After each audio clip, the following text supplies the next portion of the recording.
오늘의 주요 뉴스입니다. 검찰이 대장동 특혜 의혹의 핵심 인물인 유동규 전 성남도시개발공사 기획본부장을 병원 응급실에서 체포해 피의자 신분으로 조사하고 있습니다. 경찰은 화천대유 대주주 김만배 씨 등 8명을 출국 금지 조치했습니다. 화천대유 대주주 김만배 씨가 이재명 경기지사에 대한 대법원 공직선거법 무죄 취지 판결 전후로 권순일 전 대법관을 수차례 만난 것으로 드러나 논란에 휩싸였습니다. 대법원 국정감사에선 이른바 재판 거래 의혹을 놓고 공방이 벌어졌습니다. 대장동 특혜 의혹의 핵심 인물인 천화동인 4호 소유주 남욱 변호사가 외식업 회사도 보유하고 있었던 것으로 확인됐습니다. 화천대유, 천화동인처럼 이 회사도 지역에서 이름을 따왔습니다. MBN 단독 보도합니다. 고등학생이 선배 4명에게 집단 폭행을 당해 광대뼈와 코뼈가 부러지는 등 전치 8주의 중상을 입었습니다. 강제로 술까지 마시게 하며 가혹행위를 했는데 현금 15,000원을 빌린 뒤 갚지 않았다는 게 그 이유였습니다. 더불어민주당 대선 경선 1위를 달리는 이재명 후보가 제주 경선에서도 과반을 차지하며 1위 자리를 굳게 지켰습니다. 국민의힘 대선 경선 후보들은 오는 8일 2차 컷오프를 앞두고 MBN에서 진행된 5차 TV 토론회에서 4인에 들기 위해 날선 공방을 펼쳤습니다. 정부가 식사 없는 결혼식은 백신 접종 완료자를 포함해 최대 199명, 돌잔치는 49명까지 참석하도록 방역 기준을 일부 완화했습니다. 수도권 4단계, 비수도권 3단계인 현행 거리두기와 사적 모임 제한은 2주 더 연장됐습니다.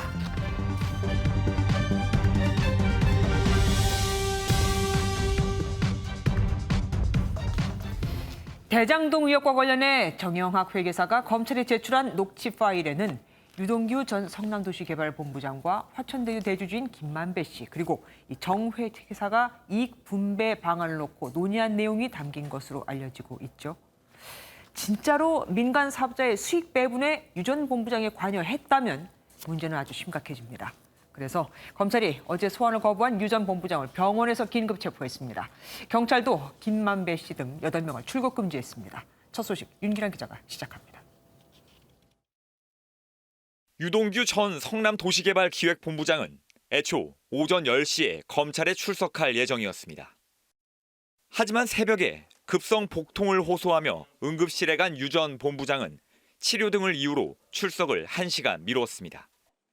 법원에서 체포영장을 발부받은 검찰은 오전 9시 30분쯤 병원에서 진료를 마치고 나오는 유 씨를 체포했습니다. 어제 소환에 응하지 않은 유 씨가 오늘도 일정을 미루자 검찰이 신병 확보에 나선 것으로 풀이됩니다. 서울중앙지검 수사전담팀은 유 씨가 대장동 개발 사업 과정에서의 역할과 사업자 선정 경위, 금품 수수 의혹 등을 추궁한 것으로 알려졌습니다. 소환에 불응하고 압수수색 당시 휴대전화를 창밖으로 던진 점 등을 볼 때 도주하거나 증거를 없앨 우려가 있어 조사를 마치면 유 씨에 대한 구속영장이 청구될 것으로 보입니다. 수사의 속도를 내려고 경찰도 경기 남부경찰청을 중심으로 수사 전담팀 규모를 62명으로 확대하고 책임자를 총경에서 경무관으로 격상했습니다. 화천대유 대주주인 김만배와 이성문 전 대표에 대한 참고인 조사를 한 경찰은 이들을 포함해 화천대유와 천화동인, 성남도시개발공사의 핵심 관계자 8명을 출국 금지 조치했습니다. 이들을 모두 피의자 신분으로 전환한 경찰은 다음 주 중에 천화동인 1호 이한성 대표를 불러 조사할 방침입니다. MBN 뉴스 윤기란입니다. 일각에서는 이런 말도 들립니다. 유동규 전 본부장이 성남도시개발공사 사장은 물론 성남시장보다 실세였다는 겁니다. 또한 천화동인이 그렇게 많은 배당금을 가져가게 한 걸 보면 유 전 본부장이 천화동인 1호의 실제 소유주가 아니냐 이겁니다. 그가 평소 현찰을 많이 쓰고 다녔고 휴대전화도 투지폰을 썼다는 것도 의구심을 키우고 있습니다. 박자원 기자가 보도합니다. 그동안 천화동인 1호의 법적 소유주는 화천대유의 대주주 김만배 씨로 알려졌습니다.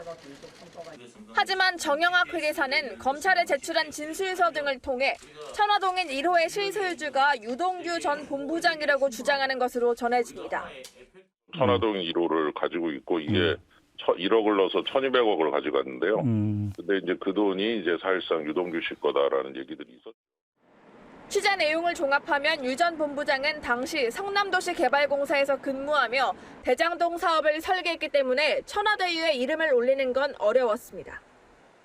하지만 진술서 내용 등에 따르면 화천대유가 수익을 내기 시작하자 유 전 본부장은 지난해 12월 경기관광공사 사장직에서 물러나기 전 수백억 원을 요구했습니다. 수익을 나누기 위해 정모 변호사가 대표인 유원홀딩스를 세워 출자를 진행하려 한 것으로 전해지는데 이 과정에서 주요 관계자들의 사이가 멀어지는 것으로 알려졌습니다. 유 전 본부장은 어제 기자들에게 금품 수수는 사실이 아니며 지분이 있었으면 정말 좋겠다고 입장을 밝혔습니다. 검찰은 체포된 유 전 본부장을 상대로 천화동인 1호를 차명으로 소유했는지 등을 집중 추궁하고 있습니다. MBN 뉴스 박자한입니다. 이 와중에 화천대유 대주주인 김만배 씨가 이재명 경기지사의 선거법 사건 때 권순일 전 대법관의 사무실에 8차례 드나들었던 사실이 드러나 논란이 일고 있습니다. 하필 이 지사 사건의 회부일과 선고일 앞뒷날이었거든요. 이른바 재판 거래가 있었던 건 아닌지 대법원 국정감사에서는 공방이 뜨거웠습니다. 민지숙 기자입니다. 대법원 국정감사에서 화천대유 대주주인 김만배 씨의 대법원 출입 기록이 공개됐습니다. 김 씨는 지난 2019년 이후 2년 사이 모두 8차례 권순일 대법관실을 방문했습니다. 두 사람의 만남은 하급심에서 당선 무효형에 해당하는 벌금형이 선고됐던 이재명 지사의 선거법 위반 사건 일정과 맞물려 있습니다. 김 씨는 지난해 6월 9일 권 전 대법관을 찾았고 6일 뒤 대법원은 사건을 전원 합의체에 회부했습니다. 한 달 뒤 대법원은 무죄 취지 판결로 사건을 돌려보냈는데 바로 다음 날 김 씨는 권 전 대법관을 다시 찾았습니다. 이에 대해 여야는 극명하게 엇갈렸습니다. 퇴임하자마자 11월부터 화천대유의 고문을 받아요. 누가 봐도 김만배와 무슨 거래가 있다고 의혹을 받을 수밖에 없는 상황 아닙니까? 김만배 씨가 무당도 아닌데 항소심에서 유죄가 나올 것을 미리 알아가지고 권순일 대법관을 만나가지고 사건을 청탁한다라고 하는 것도 맞지 않는다라고 생각이 되고요. 법원 행정처도 부적절성을 지적했습니다. 이해관계인을 만나는 건 굉장히 부적절한 거죠, 이게. 이해관계인이라면 정말 만나는 건 부적절합니다. 김만배 씨 측은 권 전 대법관과 재판 관련 이야기는 나눈 적 없으며 후배 법조팀장들을 만나기 위한 방문이었다고 해명했습니다. MBN 뉴스 민지숙입니다. 국정감사 첫날 특검을 거부하는 자가 범인이다 등 국민의힘에서 내민 손팻말로 인해 여야가 격돌하며 대부분의 상임위가 파행으로 이어졌습니다. 국민의힘은 과거 민주당은 다스는 누구 겁니까? 라고 쓴 팻말을 들어놓고 왜 이번엔 국민의힘은 안 되는 거냐며 불만을 드러냈습니다. 국감장 첫날 모습 선한빛 기자가 모아봤습니다. 7개 상임위가 동시에 열린 국정감사 첫날. 법사위, 행안위, 정무위 등 모든 국감장에서 대장동 관련 손팻말로 격한 설전이 벌어졌습니다. 대장동 특검을 주장하는 국민의힘이 붙인 손팻말인데 민주당은 국민의힘 게이트라며 거세게 저항했습니다. 국민적 의혹을 사고 있는 이재명 게이트에 대해서 특검을 통해서 대장동 게이트와 관련해서 나온 사람들의 이름은 다 야당 측 인사입니다. 국민의힘은 과거 민주당도 했던 행위라고 반박하며 여야는 상임위 곳곳에서 설전을 이어갔습니다. 민주당의 의원님이 다스는 누구 겁니다. 이렇게 표시를 하신 적이 있습니다. 그러면 여당은 가능하고 그럼 야당은 안 되는 겁니까? 발언에 결정적으로 방해가 돼요. 저거는 발언 시간 허락을 받고 게시를 해야 되는 게시물입니다. 결국 대부분 상임위는 감사 시작 1시간도 채 지나지 않아 정회됐습니다. 정무위에선 대장동 의혹 관련 증인 채택을 놓고 여야 의원들이 고성을 주고받으며 충돌했습니다. 지금 김병욱 간사님, 이재명 후보 캠프의 직능 총괄본부장, 특히 이 대장동 사건 TF 단장 맡고 계시지 않습니까? 그분이 나서서 증인을 일일이 다 맡고. 제발 좀 자기 분수 알고 얘기합시다. 받는 적 없어요. 우리 증인을 안 받아주니까 합의가 안 되는 거죠. 교육위에서도 곽상도 의원의 아들이 받은 퇴직금 50억 원을 놓고 여야가 부딪히는 등 국감 첫날은 대장동 국감을 방불케 했습니다. MBN 뉴스 서남이었습니다. 대장동 의혹에는 화천대유, 천화동인 같은 이름의 회사가 등장합니다. 모두 주역의 64괴에서 이름을 따온 건데 남욱 변호사가 소유한 회사 중에 태평성대를 의미하는 지천태라는 회사가 또 확인됐습니다. 건물도 회사도 참 많죠. 먼저 이혁근 기자의 단독 보도 보시고 성남도시개발공사로 전달됐다는 10억 원은 어디로 갔는지, 유동규 전 본부장이 진짜 화천대유 1호의 실소유자인지 등 뉴스 추적해보겠습니다. 천화동인 4호 소유주인 남욱 변호사의 외식업 회사가 있던 곳입니다. 지난해까지 남 변호사 회사에 덮밥집 간판이 걸려 있었지만 지금은 다른 업체가 입점해 있습니다. 회사 대표는 남 변호사이고 이사 중엔 남 변호사의 또 다른 회사 아이오플렉스의 임원이던 권모 씨가 이름을 올렸습니다. 법조계에선 돈 세탁 창구나 부동산 구입을 위한 유령 회사로 쓰기 위해 외식업까지 진출했을 가능성이 있다고 보고 있습니다. 관리인을 내니까 아무 소리 안 하고 가만히 있었는데 실제로 영업 활동을 한다거나 사람이 왔다 갔다 한다거나 그런 건 없는 게 있었어요. 눈에 띄는 건 지천태라는 회사 이름입니다. 화천대유와 천화동인처럼 주역에 나오는 말로 태평성대를 의미합니다. 정치권 일각에선 이러한 장명을 이재명 경기지사와 연관지어 보는 시각도 있습니다. 이름 지을 때부터 이미 이거는 대선 프로젝트가 아닌가, 나는 그런 의심을 했습니다. 하지만 이성문 전 화천대유 대표는 언론 인터뷰에서 김만배 씨가 동양 철학을 전공한 뒤 주역에도 관심이 많아 정한 것이라고 밝혔습니다. MBN 뉴스 이혁근입니다.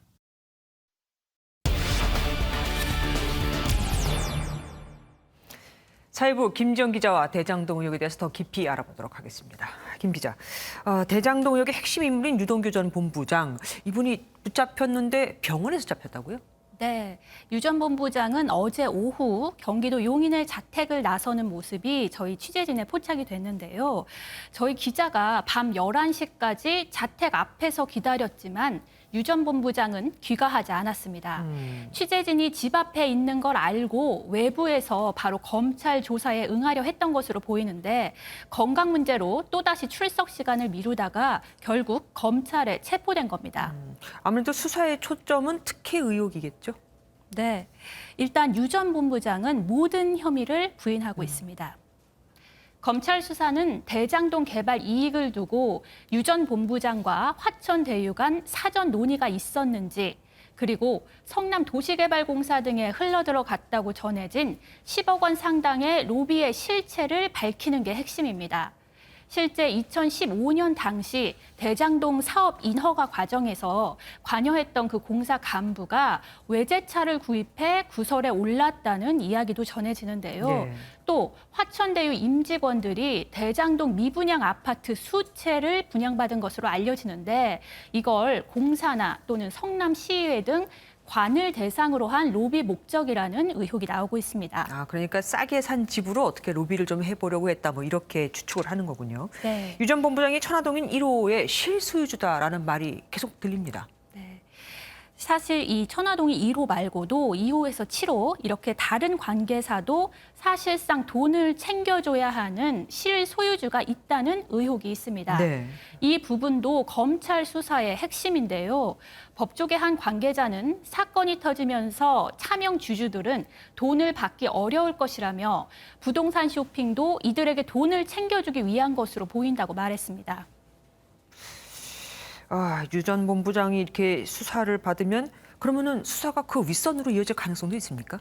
네, 야권에서 연일 이재명 게이트라고 주장을 하고 있잖아요. 그래서 결국은 윗선까지 수사가 이어지는지가 관심입니다. 하지만 이재명 경기지사와 유 전 본부장은 그 측근이 아니라며 서로 연관성을 부인하고 있는 만큼 검찰이 이 지사와 유 전 본부장 그리고 화천대유 간 연결 고리를 찾는 게 관건입니다. 유 전 본부장이 화천대유와 협의해 막대한 배당 수익을 보장하는 대장동 사업을 설계하고 이를 이 지사가 알고도 승인했다면 배임 혐의를 적용할 수 있다는 관측이 나옵니다. 그리고 유 전 본부장은 어제 왜 자기 휴대전화를 창밖으로 던졌다. 기자들한테는 뭐 그럴 만한 이유가 있었다라고 얘기했다고 들었는데 네. 오늘 갑자기 말을 바꿨습니다. 휴대전화를 던지지 않았다고요? 정확하게는 말을 바꾼 건 아닙니다. 그게 아니라 압수수색에 대비해 본인이 휴대전화를 창밖으로 고의로 던진 게 아니다라는 해명인데요. 그럼 실수로 던진 거란 얘기인가요? 네, 앞서 들어보시면 법조계에선 검찰이 휴대폰을 확보하지 못하도록 한 행위 자체가 혐의를 인정한 것으로 향후 수사와 재판에서 불리하게 작용할 것이란 지적이 많았는데요. 네. 이런 이유로 검찰 조사에 앞서 술을 먹고 휴대폰을 던진 것뿐 압수수색과는 상관이 없다고 선을 그은 것으로 보입니다. 유 전 본부장의 휴대폰은 아직 찾지 못한 것으로 전해집니다. 그러게요. 강남 어디에선가 뭐 울리고 있다는 얘기는 들었습니다. 네. 검찰 조사가 이렇게 속도를 낼 수 있었던 건 바로 정영학 회계사의 녹취록 덕분 아니었습니까? 정 회계사가 등을 돌린 정확한 이유가 나왔나요? 그 갈등의 핵심은 녹취록을 통해 알려진 정관계 로비 자금, 이 350억 원에 있습니다. 네. 이 자금을 서로 나누는데 충돌이 있었던 것으로 전해지는데요. 최대 1,000억 원대 개발 이익을 챙긴 이른바 대장동 4인방이 로비 자금을 줄여서 자신이 더 많은 이익을 챙기려 했다는 겁니다. 이에 대해 화천대유 최대 주주 김만배 씨는 개발 이익이 예상보다 증가하자 이익 배분에서 우위를 차지하려는 과정 중 과장된 사실이 녹취된 것에 불과하다고 해명했습니다. 네. 이미 정치권에는 정관계 인사와 법조인 이름이 담긴 로비 리스트가 공유되고 있는데 수사 상황에 따라 대형 게이트로 번질 수도 있는 상황입니다. 그리고 남욱 변호사는 출국해버렸잖아요. 그런데 네. 출국하기 직전에 거액을 대출받았습니다. 그러면은 물건을 다 사놨으니까 현찰이 없어서 현찰로 일부러 바꾼 것이다라고 봐도 될까요? 그렇게 볼 수 있는 정황들이 곳곳에서 발견되는데요. 이 남욱 변호사는 화천대유 그 관계사 천화동인 4호의 배당금을 챙긴 인물이잖아요. 그런데 남 변호사가 대표로 있는 부동산 개발 업체는 지난달 강원도의 한 건물을 담보로 59억 6천여만 원을 대출했고 또 공동대표로 있는 자산관리회사도 63억 6천만 원을 대출받아 서울 강남에 오피스텔을 매입했습니다. 자신이 대표로 있는 법인들을 통해서 이렇게 123억여 원을 빌린 건데요. 네. 출국 전에 최대한 자신이 보유한 자산을 현금화한 정황으로 보입니다. 굉장히 복잡해 보이지만 어쨌든 검찰, 경찰 다 나서고 있으니까 반드시 풀어야 할 겁니다. 지금까지 김지영 기자와 함께했습니다. 다음 소식입니다. 고등학생이 선배 4명에게 무려 4시간 넘게 맞아 코뼈와 광대뼈가 부러지는 등 전치 8주의 중상을 입었습니다. 담뱃불로 몸을 지지기도 했다는데 폭행 이유가 어처구니 없습니다. 강세훈 기자가 취재했습니다. 얼굴이 온통 피멍투성입니다. 몸에도 폭행 흔적이 선명합니다. 고등학교 1학년 김모근은 최근 3학년 선배들에게 집단 폭행을 당했습니다. 티 벗으라고 그러고 바지 벗으라고 그러고 머리 박고 시계 반영으로 도르라고 그러고. 김군은 코뼈와 광대뼈가 부러질 만큼 크게 다쳤습니다. 선배에게 현금 15,000원을 빌린 뒤 갚지 않는 등 버릇없이 군다는 게 폭행의 이유였습니다. 하지만 가해 학생들은 김군에게 돈을 빌려준 뒤 하루도 안 돼 폭행한 것으로 알려졌습니다. 김군은 이곳 하천부지에서 새벽 1시 30분부터 오전 6시까지 무려 4시간 30분 동안 선배 4명에게 폭행을 당했습니다. 하천에 빠뜨리겠다며 강제로 술을 마시게 하고 심지어 담뱃불로 몸을 지지기까지 했습니다. 김군은 전치 8주의 중상을 입었습니다. 살려달라고 빌고 그랬는데 희덕거리면서 말할 때마다 심하게 때리고. 경찰은 가해자 4명을 상해 혐의로 입건하고 구속영장을 신청할지 검토하고 있습니다. MBN 뉴스 강세훈입니다.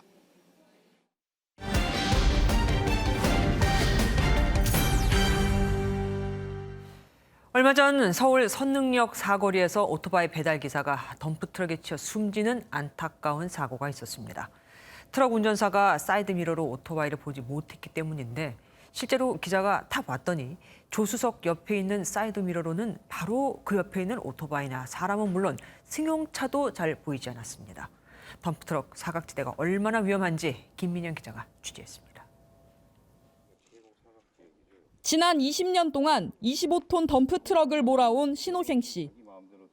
오랜 운전 경력에도 도로에 나설 때마다 아찔한 순간이 많습니다.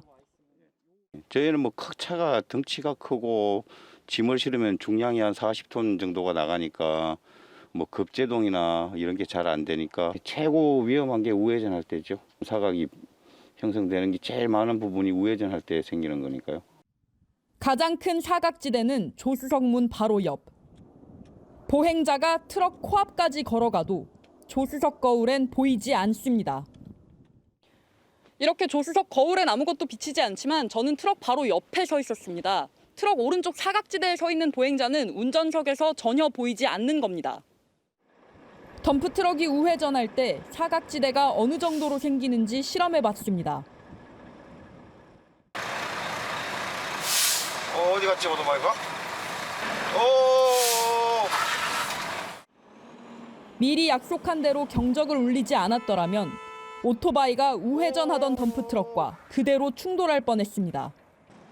차체가 더 큰 승용차가 있어도 비슷한 상황이 만들어집니다. 트럭은 우회전할 때 옆 차량과 부딪히지 않으려고 회전 반경을 크게 해서 도는데 이때 옆에서 차량이 끼어들면 피하기 어렵다는 게 덤프트럭 기사의 설명입니다. 뒷부분이 좌측이나 우측을 다칠 수 있기 때문에 조금 크게 돌아주는 거예요. 그렇게 공간이 나니까 승용차들이 가운데 끼어드는 거죠. 덤프트럭과 오토바이, 승용차가 나란히 도로를 달릴 때는 더 위험한 상황이 벌어집니다. 순식간에 운전자의 시야에서 사라지는 오토바이. 아예 없습니다. 오토바이가 바퀴 옆에 바짝 붙었어요. 승용차도 조수석 거울에서 감쪽같이 사라집니다. 덤프트럭 운전자가 까딱 한눈을 팔았다간 옆에서 다가오는 차량을 놓쳐 대형 사고로 이어지기 십상입니다.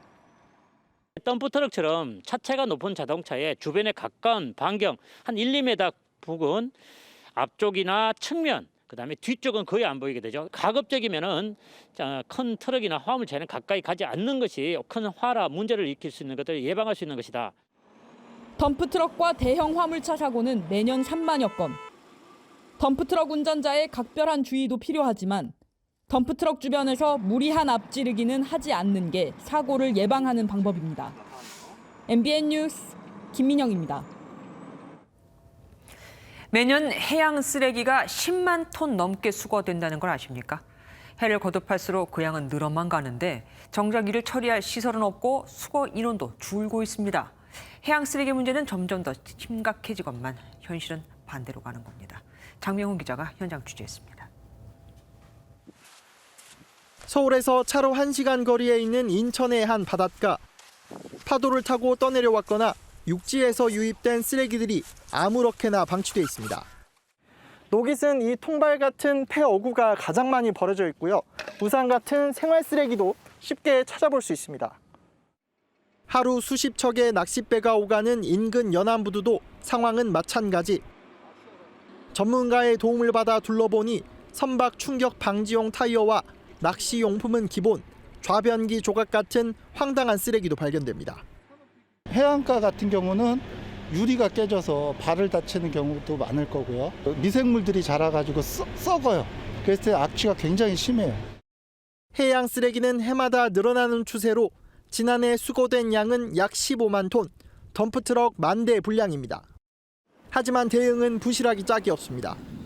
세척과 절단 등 전처리 시설은 전국에 한 곳도 없고 해안가 쓰레기를 수거하는 바다 환경 지킴이를 되레 줄인 지자체도 적지 않습니다. 정부 지원의 활성화를 도모하는 법안이 제출되어 있으므로 조속한 시일 내에 내실 있는 해결 방안이 도출될 것으로. 어업은 물론 해양 생태계에 심각한 악영향을 미치는 해양 쓰레기를 줄이기 위해선 정부 중심의 적극적인 대응이 시급합니다. MBN 뉴스 장명훈입니다.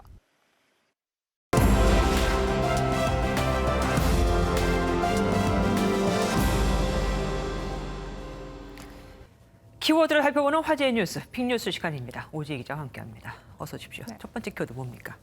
네, 첫 번째 키워드 멧돼지 고속도로 질주입니다. 잊을만 하면 나타나는 게 바로 이 멧돼지입니까? 오늘 뭡니까? 네, 블랙박스 영상을 보면 고속도로를 달리던 차량 앞으로 검은색 물체가 달려옵니다. 그런데 멧돼지 아니야? 이런 생각이 들기가 무섭게 바로 정면 충돌합니다. 발견부터 사고까지 불과 1, 2초도 안 걸린 셈입니다. 진짜 말 그대로 순식간입니다. 네, 맞습니다. 사고 차량은 멧돼지와 부딪힌 뒤 가드레일을 박았고요. 네. 수리할 수 없을 만큼 심하게 파손돼 폐차했다고 합니다. 그런데 이런 의문 들죠. 왜 운전자는 차선을 바꾸지 않았을까? 그래서 전문가들에게 전화를 해봤는데 오히려 바른 대처였다는 분석입니다. 들어보시겠습니다. 그건 날벼락이죠. 거기서 핸들 틀면 차 뒤집어질 거예요. 만약에 뒤에서 덤프 들어오면 죽죠. 뭐 저 같으면 돌릴 새도 없을 것 같아요. 저렇게 빨리 와서 부딪히면. 어쨌든 가을은 멧돼지들이 활성이 많이 하는 시기니까 조심해야겠습니다. 다음 뭡니까? 네, 두 번째 키워드 노마스크 광란의 파티입니다. 설마 우리나라 얘기는 아니겠죠? 아니었으면 했는데 우리나라 얘기입니다. 영상을 보시면요. 외국인이 많다 보니 해외구나 이렇게 생각하실 수도 있는데 지난달 18일부터 사흘간 그러니까 추석 연휴에 인천 옹진군의 무인로에서 일어난 일입니다. 클럽을 방불케 하는 해변에서 마스크도 끼지 않은 채 춤을 추고 있고요. 이들은 서울에서 인천으로 기차를 타고 간 뒤 배를 타고 2번이나 장소를 옮겨가며 캠핑을 했는데 참석자만 70명에 달한다고 합니다. 참 기가 막히네요.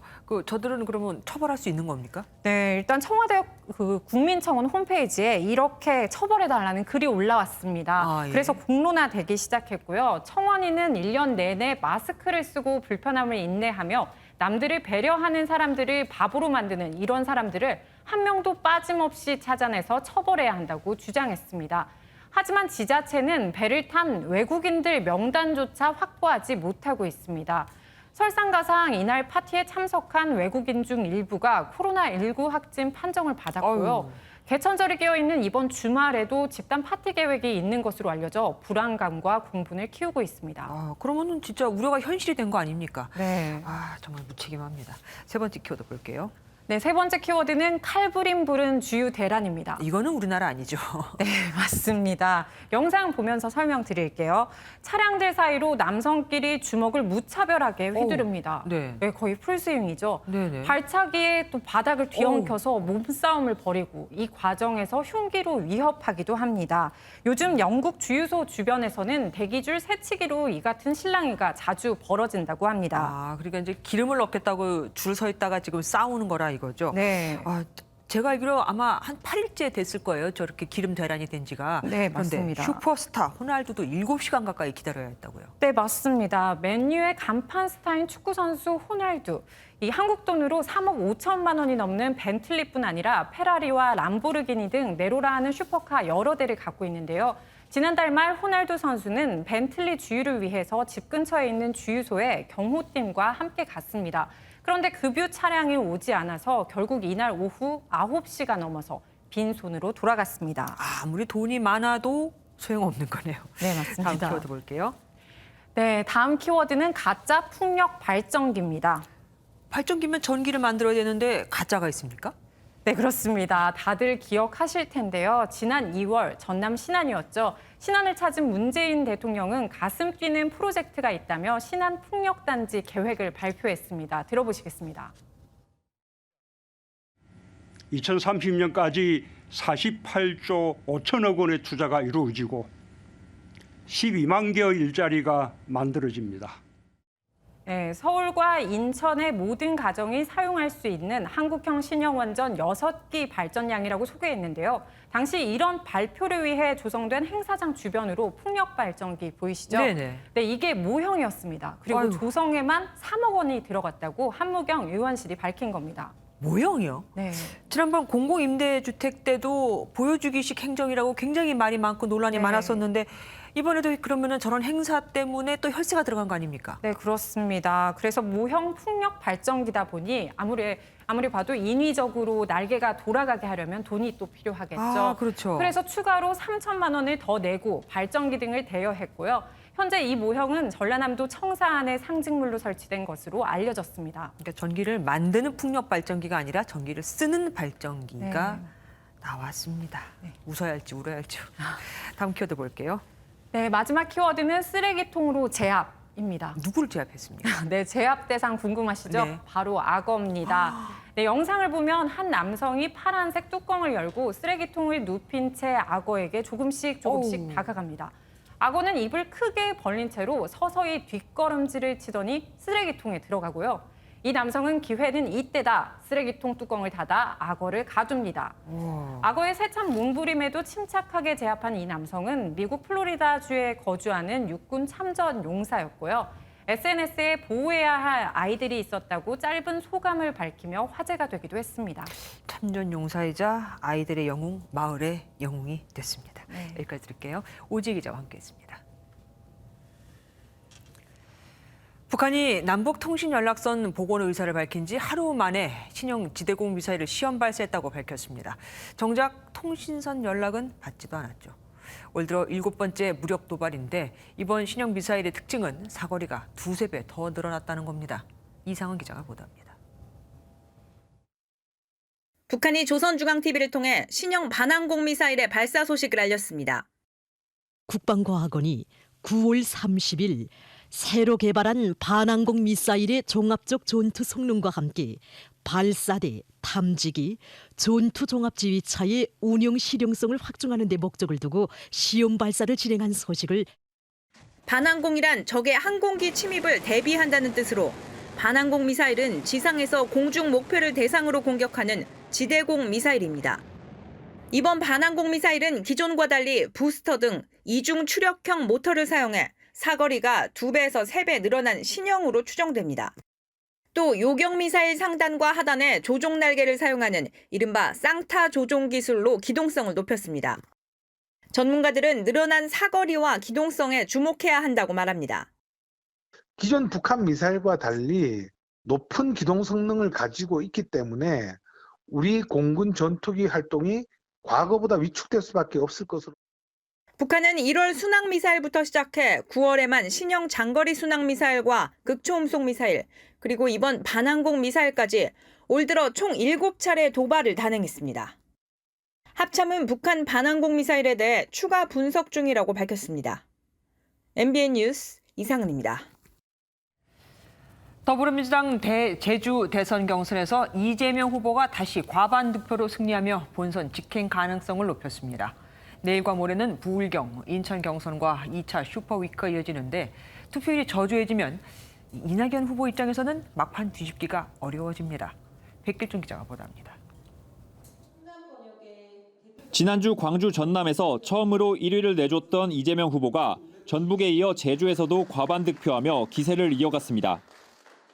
제주 지역 선거인단 투표자 6,971명 가운데 1위 이재명 후보는 56.75%인 3,944표를 얻어 35.71%를 얻은 이낙연 후보를 21%포인트 차이로 따돌렸습니다. 오늘 승리로 누적 득표율 53.41%를 기록한 이재명 후보는 이낙연 후보와의 표 차이를 12만 표 이상으로 벌렸습니다. 잇따른 대장동 개발 특혜 의혹에도 선두를 굳게 지킨 이재명 후보는 관리자로서의 책임은 인정하며 정면 돌파 의지를 분명히 했고, 당연히 자기 수하, 또 휘하의 그 공무원이나 또 산하 공공기관의 직원들이 뭔가 정상 상도를 벗어났다면 그 당연히 관리자로서 책임져야 되는 거 아니겠습니까? 이낙연 후보는 다음 경선 준비에 최선을 다하겠다는 원론적 입장을 밝혔습니다.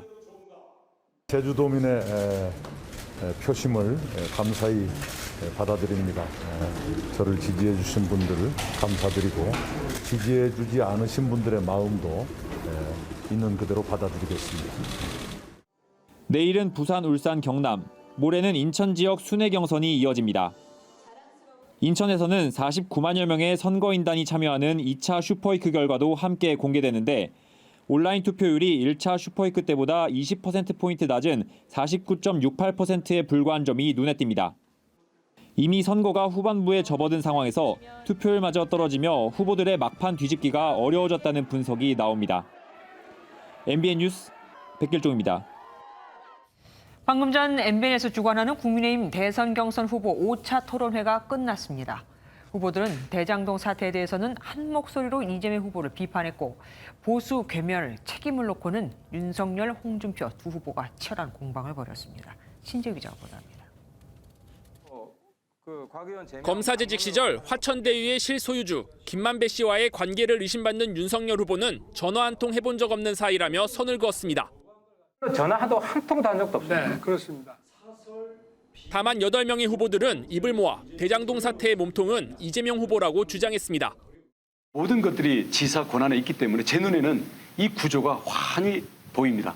이재명 후보가 10월 10일 날 민주당 후보가 되더라도 나중에 사퇴해야 되는 거. 홍준표 후보는 과거 막말로 보수 붕괴의 원인을 제공했다는 지적을 받자 오히려 윤 후보가 정부의 검찰총장으로 재직하며 공격에 선봉에 섰다고 지적했습니다. 내부 총질, 또 국민 신뢰를 떨어뜨리는 이런 좀 거친 그런 말씀 이런 거로 좀 많이 회자가 되고 있고. 벼락 출세를 하고 그리고 우리 보수 괴멸하는 데 앞장선 선봉장을 했고 그거는 정치 검사한 거는 생각 안 하십니까? 이외에도 최재형 후보는 정치개혁의 필요성을, 황교안 후보는 정부 심판론을, 안상수 후보는 부동산 정책 전환을 강조했습니다. 대장동 게이트를 보면서 정치 교체가 반드시 이루어져야 한다는 제 지론이 옳다고. 문재인 정권은 국민의 희망을 절망으로 바꿨습니다. 이것은 공급이 우선입니다. 공급이 없는데 공짜로 준다고 해도 소용이 없는 거니까. 후보들은 한 차례 토론회를 더 가진 뒤 다음 주 금요일 2차 컷오프에서 결선 진출자가 결정됩니다. MBN 뉴스 신재우입니다.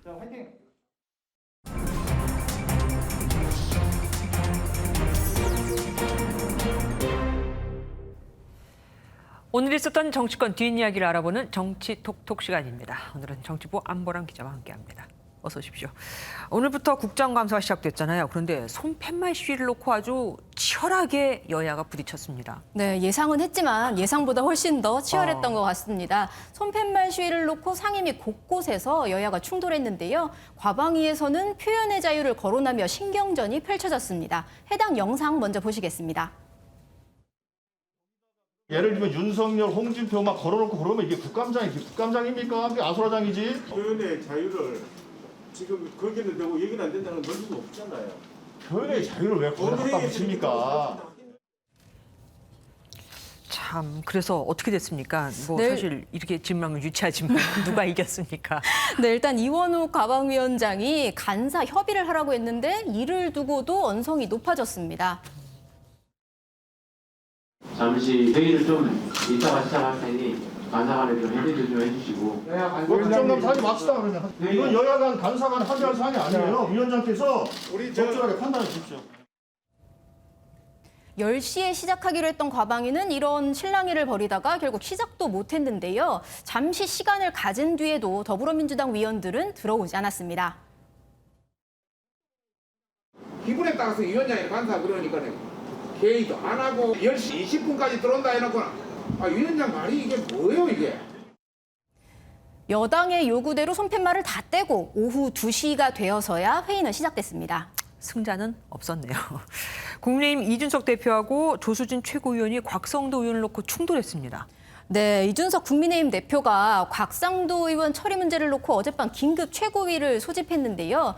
조 최고위원은 곽 의원의 아들 퇴직금 규모를 떠나서 범죄나 화천대유의 불법과 관련이 있냐, 곽 의원이 뇌물을 받은 정황이 있냐 이렇게 비판하면서 최고위 불참을 선언했습니다. 무소속 의원 제명을 최고위가 의결할 수 있냐 이런 얘기도 했는데 그러면서 전두환 신군부도 이렇게 하진 않았다 이렇게 비판했습니다. 기자들에게도 이런 내용의 문자를 보냈는데요. 전두환 신군부 이런 얘기까지 나오자 이준석 대표 가만히 있을 리 없습니다. SNS에 당신 문자 그대로 들고 국민과 당원을 설득해봐라. 나는 못한다. 당신 하고 싶은 대로 해라. 이렇게 글을 남겼습니다. 그러면은 당내 분위기는 어떻습니까?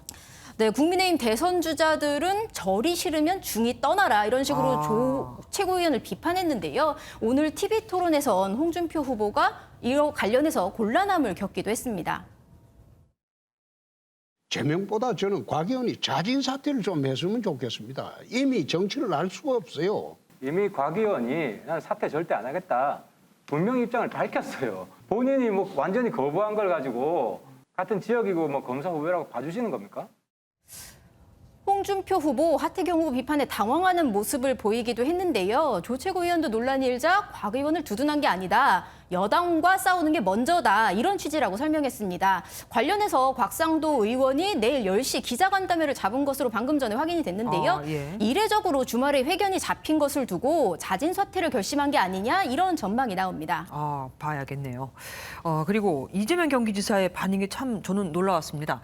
대장동 의혹을 두고 호재다라고 했다고요? 네, 그렇습니다. 어제 있었던 민주당 토론회에서 그렇게 밝혔는데요. 어제 영상 먼저 보시겠습니다. 공공개발을 막고 민간개발이 100% 이익을 취하려고 했던 세력이 국민의힘이고 그 공공개발을 해보겠다고 5년을 싸운 게 저 이재명이고. 곽상도 의원 아들 50억 원이 나오면서 판세가 바뀌었고 이 지사의 지지율도 흔들림이 없는 만큼 자신감을 내보였다 이렇게 해석 가능한데요. 반면에 이낙연 후보는 오히려 악재가 될 수 있다 이렇게 우려했습니다. 우리 이재명 후보께서 성남시장 하실 때 생긴 일이다. 네, 이낙연 캠프 측에 물어보니까 사건이 워낙 광범위해서 어디로 튈지 모른다. 본선에 어떤 영향을 미칠지 모른다. 그런 위기감이 있다. 이런 설명을 했습니다. 뭔가 뒤바뀐 듯한 느낌을 받는 건 저뿐일까요? 지금까지 정치부 안보란 기자와 함께했습니다.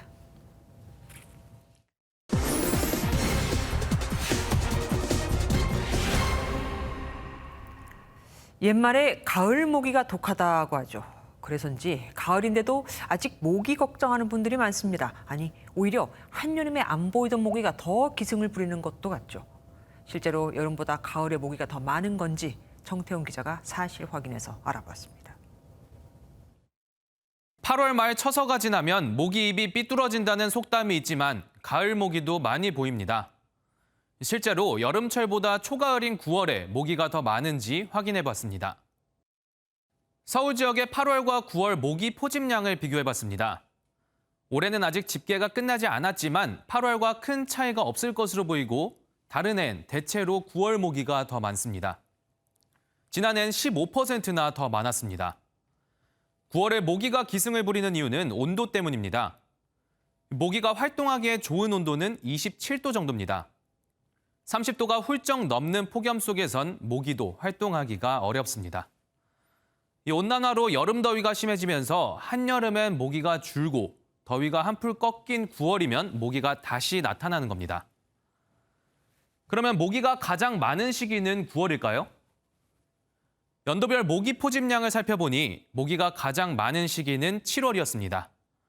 한여름 무더위가 찾아오기 전에 모기가 본격적으로 활동을 시작하는 겁니다. 종합해보면 모기는 7월에 가장 많이 나타나는 여름 곤충이지만 지구온난화가 심해지면서 한여름을 피해 초가을에 활동하는 경우가 잦아지고 있습니다. 모기가 여름보다 초가을에 더 많다는 명제는 절반의 사실로 판단됩니다. 사실 확인 정태웅입니다. 추석 이후 감염 확산세가 지속되고 있는 만큼 정부가 현재 사회적 거리 두기와 사적 모임 인원 제한을 2주 더 연장하기로 했습니다. 대신 다음 주부터 식사 없는 결혼식은 199명, 돌잔치는 49명까지 참석할 수 있게 했죠. 신규 확진자는 2,488명, 오늘 오후 6시까지 집계된 확진자는 1,600명이 넘는데 어제 같은 시간보다 더 많습니다. 정태진 기자가 취재했습니다. 일부 방역이 완화됐습니다. 식사를 제공하지 않는 결혼식은 접종 완료자 100명을 포함해 최대 199명까지 허용됩니다. 돌잔치 업계도 숨통이 트였습니다. 그동안 4단계에선 돌잔치는 사적 모임 인원 제한을 적용받았는데 오는 4일부터는 접종 완료자를 포함해 최대 49명까지 참석할 수 있게 됩니다. 방역 완화 소식에 문의 전화가 쏟아졌지만 명확하지 않은 지침으로 혼란도 있습니다. 무엇보다도 백신 접종 완료자 여부의 파악이 시스템이라던가 권한이라던가 현장에서 어떻게 컨트롤할 수 있는지가. 식당과 카페 등 다중이용 시설의 밤 10시 영업 제한과 수도권 6인 사적 모임 인원 제한은 그대로 2주 더 연장됐습니다. 큰 고통을 겪고 계신 소상공인 자영업자 분들의 심정을 충분히 이해를 합니다만은 지금 당장 전면적인 방역 완화에 나서기에는 전 국민 백신 1차 접종률은 76.6%, 완료율은 50%를 돌파했습니다. MBN 뉴스 정태진입니다. 연일 확진자가 2,000명을 넘고 있지만 정부는 단계적 일상 회복으로의 전환을 준비하기 시작했습니다. 오늘 첫 공개 토론회가 열렸는데 늦어도 11월 중순에는 위드 코로나를 시작해야 하고 또 중증 환자 300명 미만, 치명률 0.2% 미만이면 일상 회복이 가능하다는 전문가들의 전망이 나왔습니다. 많이 코로나에 걸려도 치명적이지 않으면 괜찮다 이 얘기죠. 강재묵 기자가 보도합니다. 부탁합니다. 네. 단계적 일상회복으로 가는 위드 코로나의 시점은 늦어도 11월 중순을 넘겨서는 안 된다는 주장이 제기됐습니다. 너무 늦게 시작하면 12월, 1월에 오는 5차 유행과 맞물리면서 사실상 단계적 일상회복으로의 전환이 불가능해지는 상황이 올 것이기 때문에 너무 늦게 시작해서는 안 된다. 3단계 일상회복 방안도 제시됐습니다. 접종 완료율과 중증 환자 수, 월간 치명률을 기준으로 3단계로 나누고 그에 맞춰 거리두기 단계를 조정하자는 겁니다. 접종 완료율 80% 이상, 중증 환자 300명 미만, 치명률 0.2% 미만의 3단계가 되면 코로나19 발생 이전의 일상으로 돌아가게 됩니다. 코로나19의 치명성에 비해서 현재는 우리나라는 과도한 대응 자원의 어떤 투입이 이루어지고 있고 이로 인해서 지속 가능한 대응이 상당히 어렵다. 지속적 수준의 역학 의료적 대응으로도 사회적으로 수용 가능한 수준의 코로나19 위드 코로나로 전환하면 하루 10,000명의 확진자가 나오고 위중증 환자는 100에서 150명에 달할 수 있어 병상을 1,500개로 확충하는 게 급선무라는 진단도 나왔습니다. 이런 준비가 끝나면 11월부터는 영업시간 제한과 사적 모임 인원 제한 조치가 풀릴 전망입니다. 오늘 토론회에 참석한 소상공인들은 백신 접종 완료자들에 대해서는 영업시간 제한과 집합금지 등 모든 규제에서 전부 제외해 줄 것을 요구하기도 했습니다. MBN 뉴스 강재묵입니다.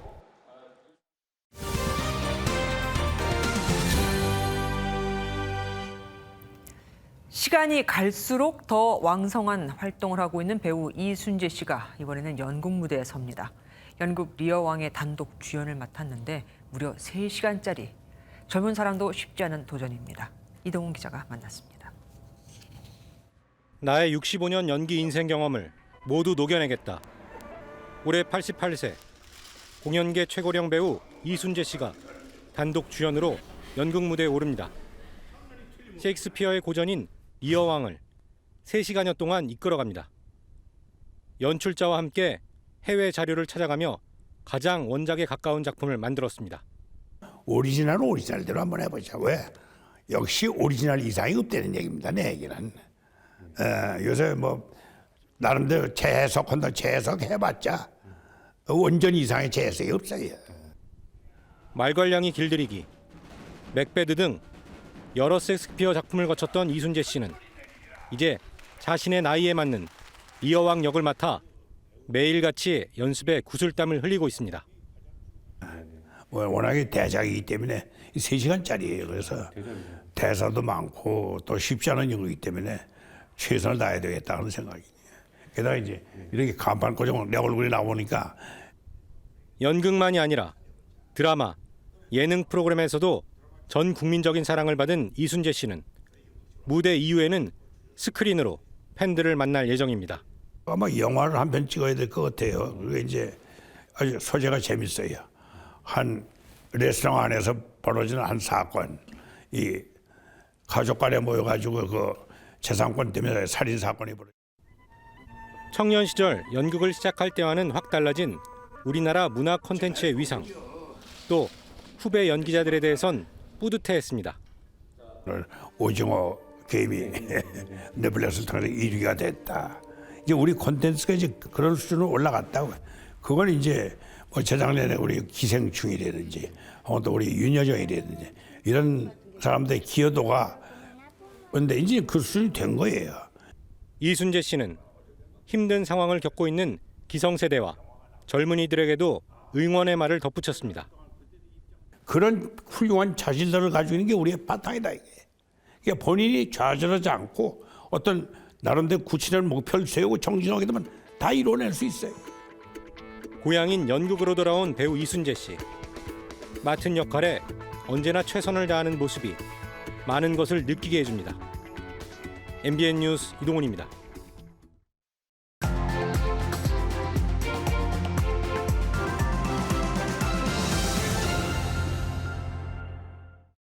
우리가 안담 개발 플랜에만 8년 넘게 매달렸는데 솔직히 8년이라는 게 특정 세력이 독점하도록 왁구 짠 거 아닌가요?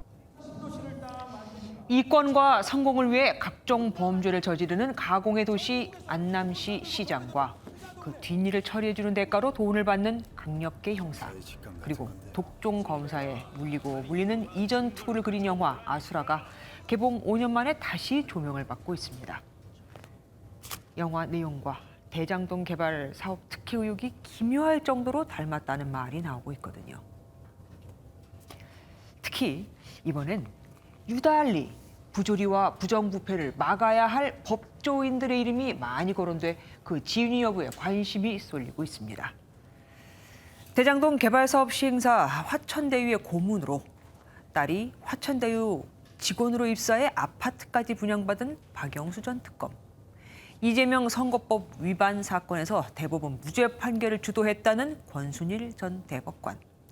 최순실 국정농단 사건에서 최 씨의 변호를 맡은 이경재 변호사, 김수남 전 검찰총장. 이뿐만이 아니죠. 특수부 검사로 청와대 민정수석까지 지낸 곽상도 의원의 아들은 화천대유에 입사해 6년이라고 퇴직하면서 무려 50억 원을 챙겼고, 화천대유 자문 변호사인 강찬우 변호사는 검사장 출신으로 이재명 지사 친형 강제 입원 사건에서 변호를 맡았었습니다. 세상에 공짜는 없다죠. 거기서 그들이 어떤 역할을 했는지는 몰라도 그들이 그곳에서 받은 금전적 혜택으로 인해 피해자는 이미 발생했다고 볼 수 있습니다.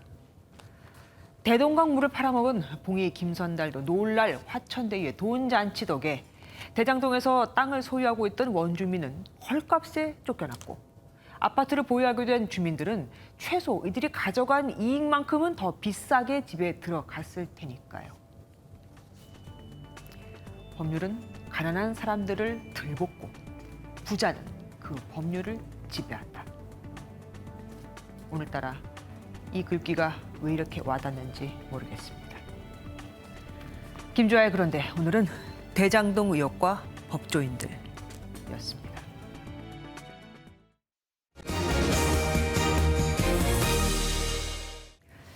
제73주년 국군의 날 행사가 6.25 전쟁 당시 유엔군 최초로 상륙 작전을 펼친 경북 포항에서 열렸습니다. 문재인 대통령은 미사일 도발을 계속하고 있는 북한에 대해 경고나 비판은 하지 않고 또다시 종전 선언만 강조했습니다. 송준 기자입니다. 현시간부로 피스메이커 작전을 시행한다. 해병 1사단 단장의 출동 신호로 피스메이커 상륙 작전이 시작됐습니다.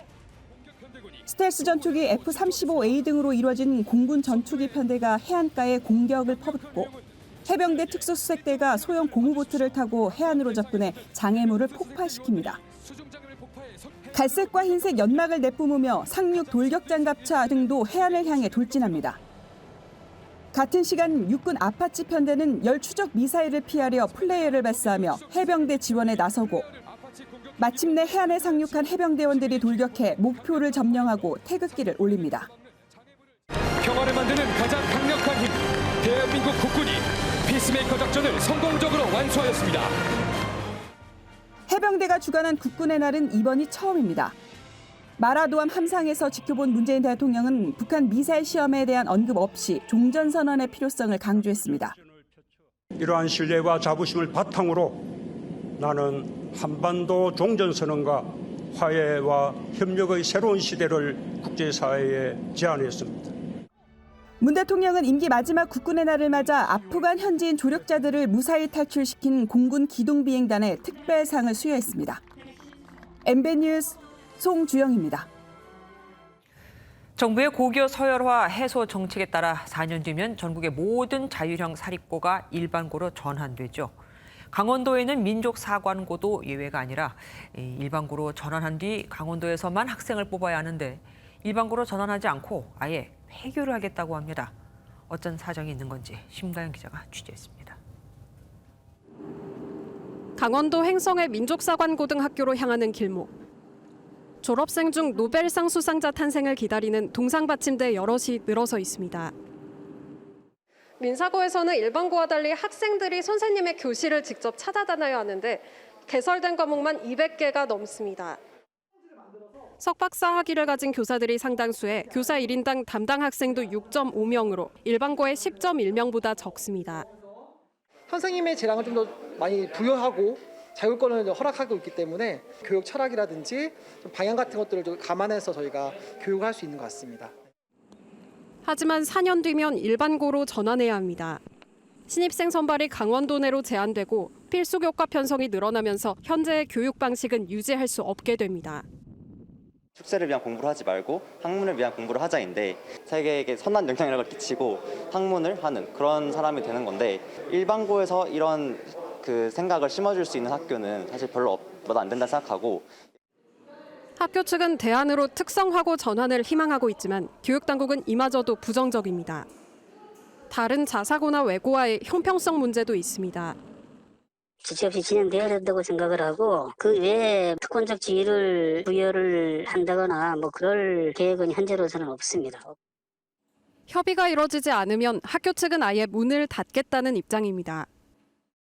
재정 지원을 받아야 될 거고 현재 유지하는 교사 수를 줄여야만 되는 상황이고 민족사관고등학교는 더 이상 민족사관고등학교가 아닌 것이 되기 때문에 이제 폐교까지 고민을 하고 지도자 양성에 요람이느냐 엘리트 교육의 특혜냐는 시각 사이 논란이 이어지는 가운데 현 정부의 교육 평준화 정책이 시험대에 올랐습니다. MBN 뉴스 심가현입니다. 오늘 늦더위가 이어지면서 한낮에는 조금만 걸어도 덥다고 느껴졌습니다. 오늘 밤 사이에는 중부와 전북 일부 지역에 비가 내리겠는데요. 밤부터 내일 아침 사이 경기 남부와 영서 남부, 충청 북부를 따라서는 5에서 40mm, 그 밖에 중부지방과 전북 북부를 따라서는 5에서 20mm의 비가 지나겠습니다. 곳에 따라 천둥 번개가 동반되고 우박이 떨어지는 곳도 있을 것으로 보여 주의가 필요합니다. 비는 내일 아침에 그치기 시작해 오전에는 대부분 지역에서 맑은 하늘 되찾겠습니다. 주말인 내일도 낮에는 기온이 31도까지 오르는 곳이 있겠는데요. 내일 서울의 한낮 기온 26도, 대구 29도까지 올라서겠고요. 순천은 31도로 덥게 느껴지겠습니다. 하지만 해가 지면 빠르게 기온이 내려가서 서늘해지는 만큼 옷차림에는 유의하시기 바랍니다. 중부지방에 내리는 비는 한때 강하게 내리지만 지속 시간이 짧습니다. 밤부터 남부지방을 따라서는 안개가 매우 짙게 끼겠는데요. 동해안 지역 강릉 아침 기온 18도 예상되고 포항은 19도로 출발하겠습니다. 개천절인 일요일과 대체 공휴일인 월요일에는 대체로 맑다가 화요일부터 수도권과 강원에서는 비가 내리겠습니다. 날씨였습니다.